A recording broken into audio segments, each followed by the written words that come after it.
कर्मवीर हो तुम इस युग के, तुम हो सबकी आस, अपनी अद्भुत शक्ति से रच डालो इतिहास। नमस्कार दोस्तों, आज हम एक ऐसे युवा सन्यासी की बात करेंगे जो एक अद्भुत ओजस्वी विचारक, महान दार्शनिक, भारतीय साहित्य, दर्शन एवं इतिहास के प्रकांड पंडित रहे हैं। वह एक युग प्रवर्तक थे। उन्होंने भारतीय साहित्य एवं दर्शन की सुगंध विश्व पटल पर बिखेरी थी। हाँ, वो हमारे यूथ आइकन भी हैं और हमारे युवाओं के लिए महान प्रेरणा स्रोत। दोस्तों, आप समझ गए होंगे हम किसकी बात कर रहे हैं। हम बात कर रहे हैं स्वामी विवेकानंद जी की। हुआ कुछ यूं कि संयुक्त राष्ट्र संघ ने 1984 को अंतर्राष्ट्रीय युवा वर्ष घोषित कर दिया था। इसके उपरांत भारत सरकार ने विचार विमर्श किया और इस निर्णय पे पहुंचे कि स्वामी विवेकानंद जी का जन्म दिवस हमारे लिए एक राष्ट्रीय युवा दिवस के रूप में मनाया जाना चाहिए। दोस्तों, आपको याद होगा कि 11 सितंबर 1893 शिकागो में एक विश्व धर्म संसद का आयोजन किया गया था। इस धर्म संसद में स्वामी विवेकानंद जी को भी आमंत्रित किया था। इस धर्म संसद में भाषण के बाद स्वामी विवेकानंद जी रातों रात एक इंटरनेशनल सेलिब्रिटी बन गए थे और 12 सितंबर को यानी अगले ही दिन शिकागो शहर में उनके बहुत बड़े बड़े पोस्टर लग गए थे। शिकागो शहर में जहां भी वो जाते वहां उनको हजारों की भीड़ आगे मिलती और उनका स्वागत करती हुई नजर आई। आपको ज्ञात होना चाहिए कि जब स्वामी विवेकानंद जी शिकागो पहुंचे थे उस समय भारत एक ब्रिटिश कॉलोनी थी और यहाँ पे बहुत गरीबी थी।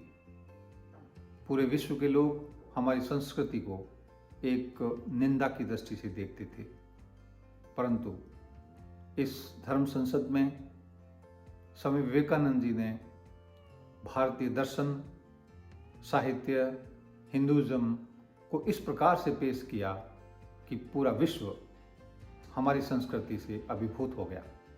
स्वामी विवेकानंद जी एक राष्ट्रभक्त थे। उनको किसी ने बताया था कि जापानी लोग बहुत ज़्यादा राष्ट्रभक्त होते हैं, तो शिकागो जाने से पहले वो जापान होते हुए गए और वहाँ के लोगों से बातचीत करने पे उनको महसूस हुआ कि वाकई जापान के लोग ऐसे लोग हैं, उनको राष्ट्र सर्वोपरि है। उनकी जापान यात्रा का एक आलेख आता है जिसमें वो कहते हैं कि मैं जापान की एक मार्केट से गुजर रहा था और वहाँ पे उन दिनों स्वामी विवेकानंद जी सिर्फ दूध और फल का आहार करते थे। तो उन्होंने किसी एक बच्चे से जो तकरीबन 10-1 साल का बच्चा था उससे पूछा कि बच्चे यहाँ पे आम कहाँ मिलते हैं। तो बच्चे ने जब स्वामी विवेकानंद जी की तरफ देखा तो बच्चा समझ गया कि स्वामी विवेकानंद जी जापान के तो है नहीं, बाहर के व्यक्ति हैं। बच्चे ने स्वामी जी को इशारा किया कि आप 5 मिनट के लिए रुको, मैं कहीं देख करके आता हूँ। स्वामी विवेकानंद जी वहीं पे रुक गए और बच्चा बाजार के अंदर में जाता है।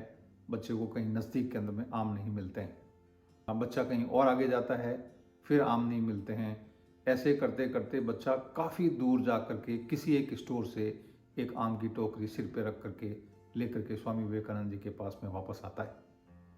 स्वामी जी ने कहा, बच्चा, मैंने आपको आम लाने के लिए तो नहीं बोला, मैंने आपसे सिर्फ ये पूछा था कि आम कहाँ मिलते हैं, मैं अपने आप जाकर के लेके आ जाता।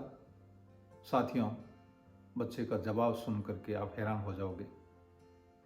बच्चे ने कहा, आप कहीं विदेशी लगते हो, आपको यहाँ कहीं नज़दीक आम नहीं मिलते, और यदि यहाँ से आम आपको नहीं मिलते, आप अपने देश में जाकर के ये कहते कि जापान में तो आम ही नहीं मिलते हैं। बालक का ये कथन सुनकर स्वामी जी हैरान हो गए। 10 साल का ये बालक और अपने देश की छवि के प्रति इतना चिंतित। स्वामी जी विचार करते करते आगे चले गए। आगे जाकर के वो एक स्कूल के अंदर में प्रवेश करते हैं और प्रिंसिपल से परमिशन करके एक कक्षा के अंदर में जाते हैं और बालकों से सवाल जवाब करते हैं। स्वामी जी जैसे ही क्लास में गए, उन्होंने बालकों से पहला सवाल किया, महात्मा बुद्ध कौन थे? सभी बच्चों ने एक स्वर में जवाब दिया, महात्मा बुद्ध हमारे धर्मगुरु हैं और उनकी हम बहुत इज्जत करते हैं। आपको सबको ज्ञात होना चाहिए कि जापान एक बुद्धिस्ट कंट्री है और वो सभी महात्मा बुद्ध के बारे में अच्छी तरह से जानते हैं। स्वामी विवेकानंद जी का दूसरा सवाल था कि कन्फ्यूशियस कौन थे? जवाब आया कि कन्फ्यूशियस भी हमारे एक बहुत बड़े दार्शनिक हुए हैं और उनकी भी हम बहुत इज्जत करते हैं। स्वामी विवेकानंद जी का तीसरा सवाल था कि बच्चों ये बताओ कि महात्मा बुद्ध अपनी सेना लेकर के आए और कन्फ्यूशियस भी उनके साथ में हो और वो जापान पे आक्रमण कर दे तो आप क्या करोगे? जापान पर आक्रमण कर दे, ये सब सुनते ही सभी बच्चों के चेहरा लाल हो गया, रोंगटे खड़े हो गए। ऐसे लगे जैसे कि उनकी आंखों से कुछ आंसू बरस रहे हैं, आग का गोला निकल रहा है। और उन्होंने सबने एक स्वर में जवाब दिया, महात्मा बुद्ध का सर कलम कर देंगे और कन्फ्यूशियस को पांव तले दबा करके मार देंगे। ये शब्द बच्चों के मुंह से सुनते ही स्वामी विवेकानंद के मुंह से एक ही चीज निकली, धन्य है जापान, धन्य है यहाँ की शासन व्यवस्था, धन्य है यहाँ का एजुकेशन सिस्टम, धन्य है यहाँ के व्यवस्थापक, धन्य है यहाँ के टीचर्स, अध्यापक, गुरु, जिस व्यवस्था के माध्यम से, जिस शिक्षा के माध्यम से इस प्रकार के नागरिक तैयार किए जाते हैं, उस देश की तरफ कोई भी दुश्मन आंख उठाकर कभी नहीं देख सकता। हाँ साथियों, स्वामी विवेकानंद जी इसी से अभिभूत हो गए और धर्म संसद के भाषण के बाद जब वापस भारत आए तो उन्होंने भारतीय युवाओं को एक तरह से उनका एक विकास करना शुरू किया। उन्होंने कहा, उठो, जागो, आगे बढ़ो और जब तक नहीं रुको जब तक अपना उद्देश्य हासिल नहीं कर लो। हाँ दोस्तों, स्वामी विवेकानंद जी हमारे यूथ आइकन हैं, युवाओं के प्रेरणा स्रोत हैं।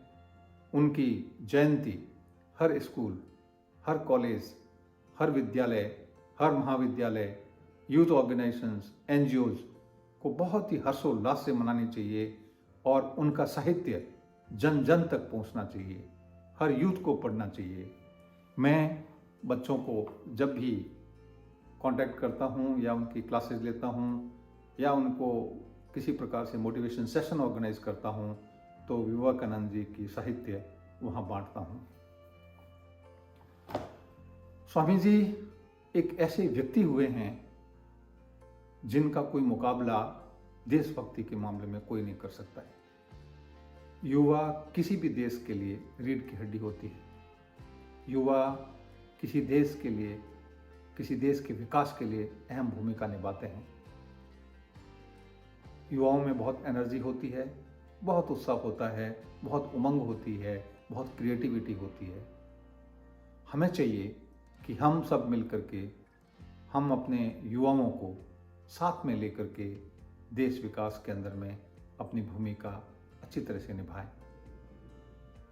तो आइए स्वामी विवेकानंद जी के जन्मदिन 12 जनवरी के दिन राष्ट्रीय युवा दिवस के उपलक्ष्य पर हम सब संकल्प लें कि हम अपनी एनर्जी को सकारात्मक रूप से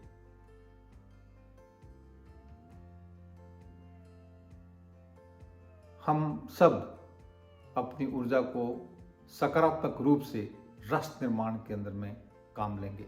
मैं युवाओं को आह्वान करना चाहूँगा, मैं युवाओं से कहना चाहूँगा कि कर्मवीर हो तुम इस युग के, तुम हो सबकी आस। कर्मवीर हो तुम इस युग के, तुम हो सबकी आस। अपनी अद्भुत शक्ति से रच डालो इतिहास।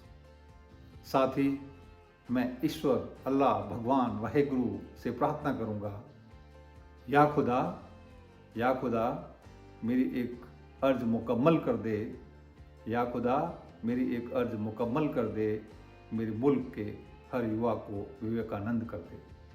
धन्यवाद साथियों, राष्ट्रीय युवा दिवस पर आप सभी को मेरी शुभकामनाएं।